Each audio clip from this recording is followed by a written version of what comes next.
എല്ലാവർക്കും നമസ്കാരം. നമ്മുടെ കേരള സർക്കാരിൻ്റെ മഹത്തായ ഒരു പദ്ധതിയാണ് വിജ്ഞാന Keralam.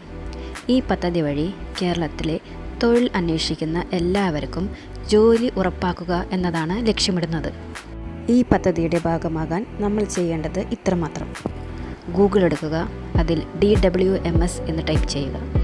Digital work force management system എന്ന് കാണുന്ന ആദ്യത്തെ ലിങ്ക് ക്ലിക്ക് ചെയ്യുക. ഡിജിറ്റൽ വർക്ക് ഫോഴ്സ് മാനേജ്മെൻറ്റ് സിസ്റ്റത്തിൻ്റെ ഹോം പേജിൽ എംപ്ലോയർ, അതിൻ്റെ തൊട്ടടുത്ത് തന്നെ ലോഗിൻ ഓർ രജിസ്റ്റർ എന്ന ബട്ടൺ കാണുവാൻ സാധിക്കും. പച്ച ഔട്ട്ലൈനുള്ള ലോഗിൻ ഓർ രജിസ്റ്റർ, അത് ക്ലിക്ക് ചെയ്യുക. അതിൽ രജിസ്ട്രേഷൻ എന്ന മെനു സെലക്ട് ചെയ്യുക. യൂസർ നെയിമായി നമ്മളുടെ ഇമെയിൽ ID ആണ് നൽകേണ്ടത്. അതിൻ്റെ തൊട്ട് താഴെ മൊബൈൽ നമ്പർ കൊടുക്കുക. ഇത്രയും നൽകിയ ശേഷം താഴെ ടിക്ക് ചെയ്ത് send SMS or email OTP click ചെയ്യുക.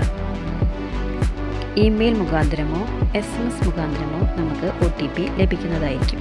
അത് അവിടെ എൻ്റർ ചെയ്ത് കൊടുക്കുക. എൻ്റർ ചെയ്ത് സബ്മിറ്റ് ചെയ്ത് കഴിഞ്ഞാൽ രജിസ്ട്രേഷൻ ഫോം ഫിൽ ചെയ്യുവാൻ സാധിക്കും.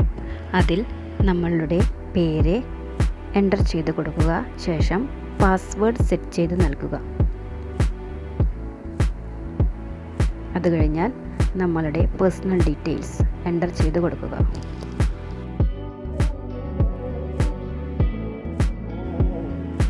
രജിസ്ട്രേഷൻ ഫോം സ്ക്രോൾ ഡൗൺ ചെയ്ത് കഴിഞ്ഞാൽ അതിൻ്റെ താഴെ നമ്മളുടെ എക്സ്പീരിയൻസ് ഡീറ്റെയിൽസ്, സ്കിൽ എന്നിവ നൽകുവാൻ സാധിക്കും. ഇത്രയും വിവരങ്ങൾ നൽകിയ ശേഷം സബ്മിറ്റ് ബട്ടൺ ക്ലിക്ക് ചെയ്യുക. ഇത്രയും ചെയ്തു കഴിഞ്ഞാൽ നമ്മളുടെ രജിസ്ട്രേഷൻ പൂർത്തീകരിച്ചു. Proceed to login or register എന്നീ ബട്ടണുകൾ ഉപയോഗിച്ച് കേരള എക്കണോളജിക് നോളജ് മിഷൻ്റെ ഈ വെബ്സൈറ്റിൽ ലോഗിൻ ചെയ്യുവാൻ സാധിക്കും. രജിസ്ട്രേഷൻ സമയത്ത് നൽകിയ ഇമെയിൽ IDയും പാസ്വേഡും ഉപയോഗിച്ച് ലോഗിൻ ചെയ്യുക. ഹോം പേജിൽ തന്നെ മൊബൈൽ, ഇമെയിൽ എന്നിവ നോട്ട് വെരിഫൈഡ് എന്ന് കാണുവാൻ സാധിക്കും. അത് ക്ലിക്ക് ചെയ്ത് ആദ്യം മൊബൈൽ വെരിഫൈ ചെയ്യുക. മൊബൈലിലേക്ക് വരുന്ന OTP ഉപയോഗിച്ചിട്ടാണ് വെരിഫിക്കേഷൻ പൂർത്തീകരിക്കേണ്ടത്. അതുപോലെ തന്നെ ഇമെയിൽ IDയും വെരിഫൈ ചെയ്യുക. മൊബൈലിലേക്ക് വന്നതുപോലെ തന്നെ ഇമെയിൽ IDയിലേക്കും OTP വരും. അതും എൻ്റർ ചെയ്ത് ഇമെയിൽ വെരിഫിക്കേഷൻ പൂർത്തീകരിക്കുക.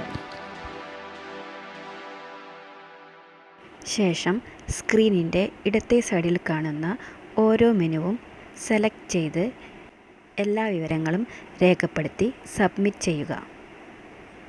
മൈ പ്രൊഫൈൽ എടുത്തു കഴിഞ്ഞാൽ നമ്മൾ നൽകിയ ഓരോ വിവരങ്ങളുടെയും ശതമാനം കാണുവാൻ സാധിക്കും.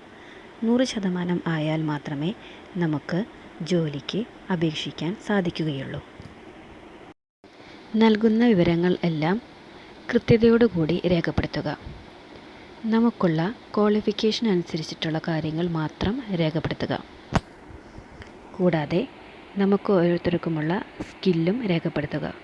എന്നാൽ മാത്രമേ നമുക്ക് അനുയോജ്യമായ ജോലി തിരഞ്ഞെടുക്കുവാൻ സാധിക്കുകയുള്ളൂ. മൈ പ്രൊഫൈലിൽ പ്രൊഫൈൽ എൻട്രി 100% പൂർത്തിയാക്കിയാൽ മൈ ഡാഷ്ബോർഡിൽ നമുക്ക് അനുയോജ്യമായ ജോലികൾ കാണുവാൻ സാധിക്കും. അതിൽ താൽപ്പര്യമുള്ള ജോലികൾക്ക് അപ്ലൈ കൊടുക്കാവുന്നതാണ്. ഇത്രയും ചെയ്തു കഴിഞ്ഞാൽ സ്ഥാപന മേധാവികൾ നമ്മെ കോൺടാക്റ്റ് ചെയ്യുന്നതായിരിക്കും. നമ്മുടെ കേരള സർക്കാരിൻ്റെ മഹത്തായ ഈ പദ്ധതിയിൽ നമുക്കും പങ്കുചേരാം. നല്ല നാളേക്കായി നമുക്കും കൈകോർക്കാം.